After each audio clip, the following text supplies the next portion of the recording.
એટલું યાદ રાખવું કે માંસ મટન જે ઘરમાં બનતું હોય એ ઘરમાં એ ચૂલા પર કુળદેવીનું નિવેદ જે કરતા હશે એનું નિવેદ ક્યારેય પહોંચવાનું નથી ના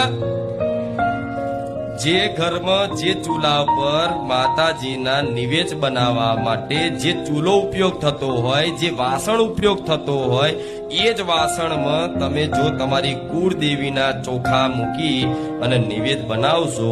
તો એ નિવેદ આમ કરી ધુમાડા કરી આલ્યું માતાજીને ધરાયું તો ચામુંડ માતા હશે કે મહાકાળી હશે કે અંબે હશે કે હરસિદ્ધિ હશે કે ખોડિયાર હશે કે આશાપુરા હશે એ ઘેર રહેવાની કેમ કે માં જગત જનની છે આ વાત ફરી યાદ કરાવું છું જગત જનની છે આદ્ય શક્તિ છે